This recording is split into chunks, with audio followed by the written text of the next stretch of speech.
Hi guys, welcome to Culture Chatter, and in this video I'll be talking about the Chinese writing system. The Foreign Service Institution, or FSI for short, is the United States federal government's primary training institution for employees of the United States Foreign Affairs community. This well-respected institute happened to have ranked Mandarin Chinese in Category 5, which corresponds to extremely difficult languages to learn. So there seems to be a consensus on the very high difficulty level of Mandarin Chinese, with rumors of students dropping out after a month of learning the language, or even renowned polyglots declaring that Mandarin was the hardest language they ever had to learn. But what exactly makes Mandarin so difficult to learn? To help you understand, I'm going to compare the same word in English and Mandarin. Let's take the word dog, for example. In English, you only have to memorize one thing, the word's meaning. On the other hand, to learn the Chinese word for dog, you have to memorize three things: the meaning, the pronunciation, and the shape of the word. The reason why? Well, Chinese has no alphabet. It is written with symbols called characters, and each character is different. And I don't want to scare you, but know that there are about 8,000 Chinese characters in everyday use, which is quite a lot. However, I'm going to show you in this video that the Chinese language and writing system isn't as difficult as it seems, and it becomes much more simpler once you break it down a little.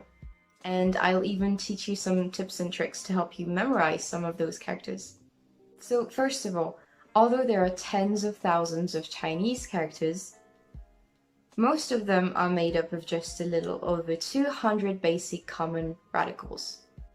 And frankly, 200 radicals don't seem that scary once you're aware of all the characters that exist. Once you know these radicals, it's not that difficult to memorize the characters that are made up of those very simple pictures. We'll take the example of the Chinese word for mouth, kao.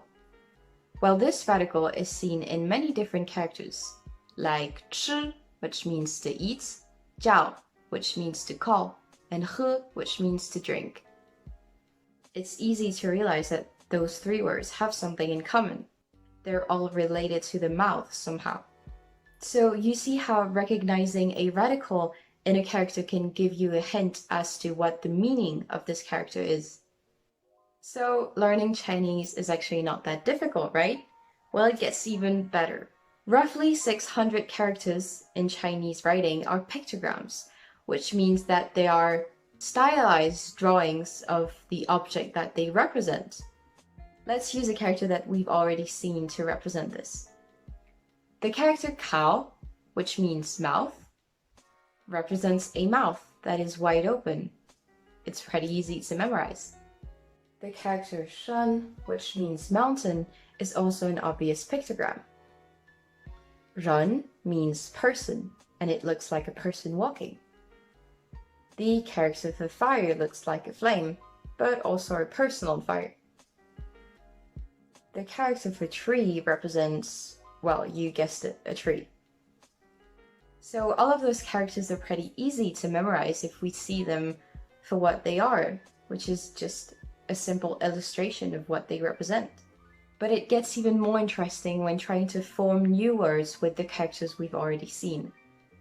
If we take 人, for example, the character for people or person, we can add different components to create a new word. If a person stretches their arms right to show you it was this big, well, this character means big. One person behind the other means to follow. And three people are a crowd. And now that we know both characters for big and person, this is an adult. Now let's go back to the tree character and add another one. It becomes the woods. And add a third one, and then you have a forest. Now I'll give you a little warning for misogyny, but let's see the character for woman. 女. It was supposed to represent a woman kneeling to her man. No need to say it was a very old character. continuing on that particular perception of women, two women mean an argument, of course. And to make it even worse, what do three women mean together? Adultery, duh. Obviously, a woman under a roof means peace, as they symbolize domesticity. And the worst of all, this character means boy, and associated to a woman, this means good, because a woman was only good when she gave birth to a boy. However irritating the original meaning of these characters may be, they still help us understand the characters more easily. So obviously the Chinese writing system was simplified in 1949, which made some pictograms a little harder to understand, as only a few hundred characters remain pictorial. But still, as I've shown you in this video, there are still plenty of characters that seem to be even more logical than our Western alphabetical languages. And on top of that, learning about new characters and their variations help you understand and appreciate the beauty of this sophisticated language. I know that thousands of characters seem like a lot, but don't forget that the top 200 characters will help you understand about 40% of basic literature in Mandarin Chinese. So please, if you're interested in learning this language, don't feel intimidated by the difficulty level of its writing system, as you can get by with just a few basics.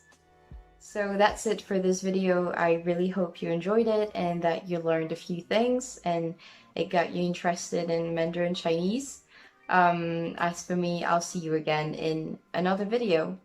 Don't forget to like and subscribe, and have a nice day. Bye!